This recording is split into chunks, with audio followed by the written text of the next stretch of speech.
اللهم صل على محمد وآل محمد. درود.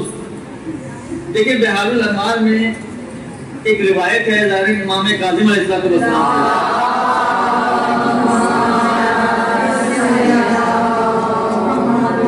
اور شاید کوئی بات چھٹے امام سے بھی ہے. خلاصہ ایک دو روایتوں میں کچھ چیزیں بیان کی گئی ہیں. ایک آدھ روایت کا مفہوم یہ ہے کہ یہ کوئی اسلامی تہوار نہیں ہے. ایک آدھ روایت کا مفہوم یہ ہے, بعض روایتوں میں البتہ اس قسم کی بھی چیزیں ملتی ہیں کہ نوروز کا دن وہ دن تھا کہ جتنے بھی آپ کے بڑے بڑے تاریخ کے واقعات ہیں وہ اتفاقاً نوروز والے دن وقوع پذیر ہوئے ہیں. مثلا حضرت نوح کی کشتی جب کوہ جودی پہ مستقر ہوئی تھی تو وہ نوروز کا دن تھا.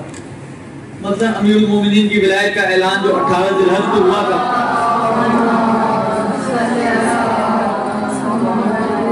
وہ نوروز کا دن تھا.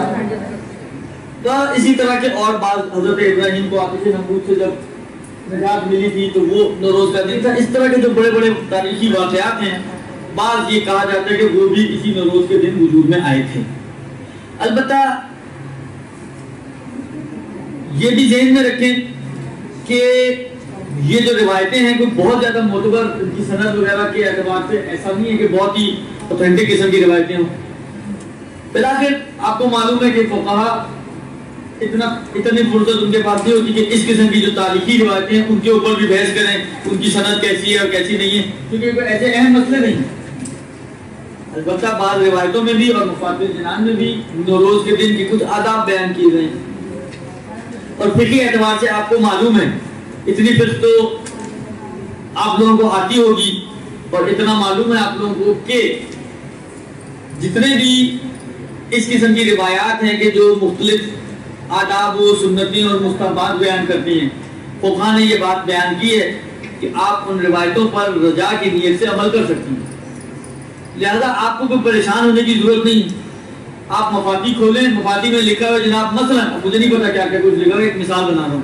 مثلا غسل, آپ رجا کی نیت سے غسل کر لیں. مفادی میں لکھا ہوا ہے مثلا روزہ, تو آپ رجا کی نیت سے روزہ رکھ لیں.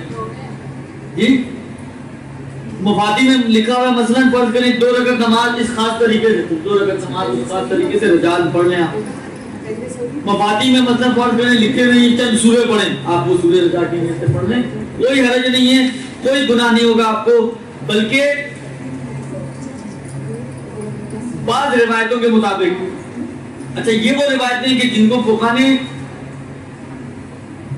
یعنی قبول کیا ہے اور اس کے مطابق ایک قانون بنایا ہے بعض فقہا نے. ان روایتوں کا مفہوم یہ کہ اگر آپ تک, یہ پیغمبر کی روایتیں ہیں بعض, کہ اگر آپ تک میرے یا اہل بیت, میری اہل بیت کے حوالے سے کوئی حدیث پہنچے جس میں کسی عمل پر اجر و ثواب کا وعدہ کیا گیا ہے.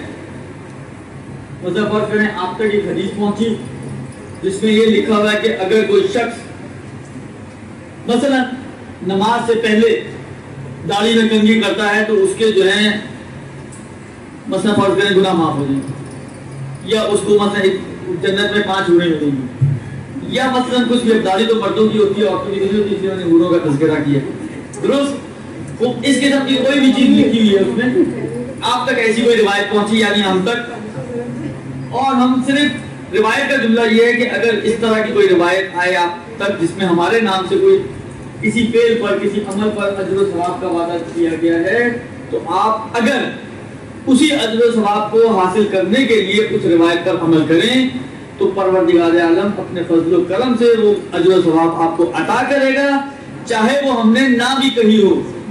عجیب جملہ یہ ہے روایت, چاہے وہ ہمارا قول نہ بھی ہو, جھوٹی روایت ہو, لیکن آپ کی غرض اور آپ کی نیت فقط اور فقط یہ اجر و ثواب جو اس روایت میں آیا ہے اس کو حاصل کرنا ہو, پروردگار عالم وہ اجر و ثواب آپ کو عطا کرے گا.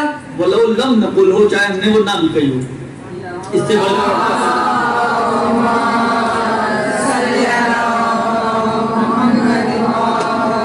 اور ہمارے استاد اس موقع پہ کہا کرتے تھے کہ اب اگر آپ کے پاس شبل ذوالجوشن کی بھی کوئی روایت آ جائے جس میں اس نے کہا ہو کہ جی امام حسین نے آخر وقت میں کہا کہ اگر کوئی پانی پی کر میرے دشمنوں پہ لعنت کرے گا تو اس کے مطلب فرض کریں جنت میں 2 محل ملیں گے مثلا، آپ اس پر 2 محلوں کی خاطر عمل کر لیں تو چاہے شبر کی روایت ہے اور بہت زیادہ امکان یہ ہے کہ شاید جھوٹی بھی ہو پھر بھی آپ کو مل جائے گا ثواب.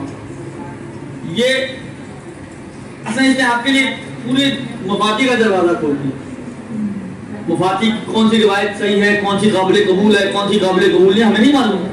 اور اگر آپ آگے سیستانی سے بھی پوچھیں گے تو کہیں گے مجھے نہیں معلوم. ہاں جو واجبات و محرمات والی روایتیں ان کا پوچھو تو میں بتا سکتا ہوں کہ جس پہ میں نے کام کیا ہوا.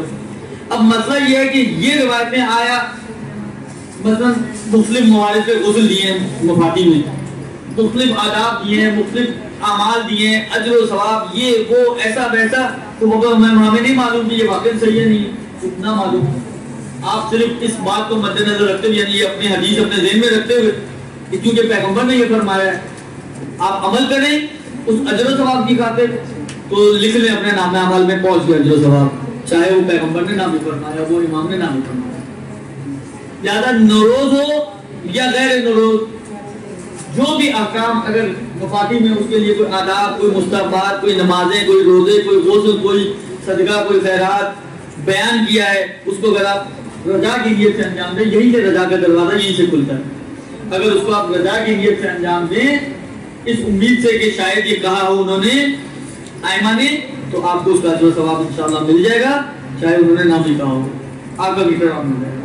زیادہ نوروز کے جتنے بھی احکام ہیں یا غیر نوروز کے ایسے موارد میں مثلا دعو العرض اس کا کتنا اجر و ثواب روزے کا دیا ہوا وہاں پر، وہ آپ صرف اسی اجر و ثواب کی خاطر وہ روزہ رکھیں تو آپ کو اجر و ثواب مل جائے گا. اور دوسرے موارد ہیں. لہذا یہ سارے مسائل جتنے بھی ہیں وہ بلکہ آپ کی خدمت میں عرض کروں آغا خوئی، آغا تبریزی، آغا سیستانی، آغا وحید، آغا روحانی، امام خمینی کا مجھے یاد نہیں کہ ان کی تحریر میں ہے یا نہیں، لیکن اچھے خاصے نہیں امکان مجھے لگ رہا ہے کہ انہوں نے بھی یہ کہا ہوگا، لیکن اچھے خاصے بزرگوں کا یہ نظریہ ہے. انہوں نے اپنی عربی کتابوں میں یہ جملہ لکھا ہے کہ حتیٰ ہماری توضیح میں بھی جو مستحبات ہیں ان کو بھی رضا کی نیت سے عمل کریں. اور اس کی وجہ یہ ہے کہ ان کو ہم نے ان کی سندوں کو بہت زیادہ چیک نہیں کیا گیا، لہذا رضا کی نیت سے انجام دیں تو آپ کو آپ کا اجر و ثواب مل جائے گا.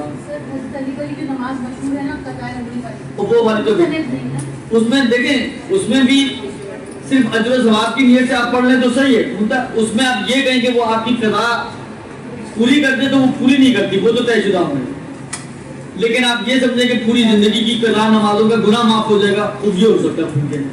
آپ یہ سمجھیں کہ پوری زندگی کی مطلب فرض کریں اگر کوئی شخص اپنی زندگی کی قضا نمازوں کو انجام دے تو جو اجر و ثواب اس کو ملنا تھا وہ اجر و ثواب مل جائے گا، تو شاید یہ ہو سکتا ہے. لیکن وہ آپ کی قضا شدہ نمازوں کی کمپنسیشن کرتے وہ نہیں ہوگا، وہ روایت اس اعتبار سے قابل قبول نہیں ہے. خوب یہ عید نوروز کی شرعی حیثیت سے کتنی ہے کہ بعض روایتوں میں کچھ تذکرات ہیں، لہذا آپ رضا کی نیت سے جو اعمال بیان کیے گئے ہیں ان اعمال کو اگر آپ انجام دیں جو مفادی میں موجود ہیں تو کسی قسم کا کوئی حرج نہیں ہے، کوئی اشکال نہیں ہے، کوئی گناہ نہیں ہے. بلکہ برعکس کیونکہ ان روایتوں میں اس میں مثلا فرض کریں ائمہ علیہ السلام سے مذکور ہے، لہذا آپ اجر و ثواب کی مستحق بن سکتی ہیں ان روایتوں پر عمل کر کے.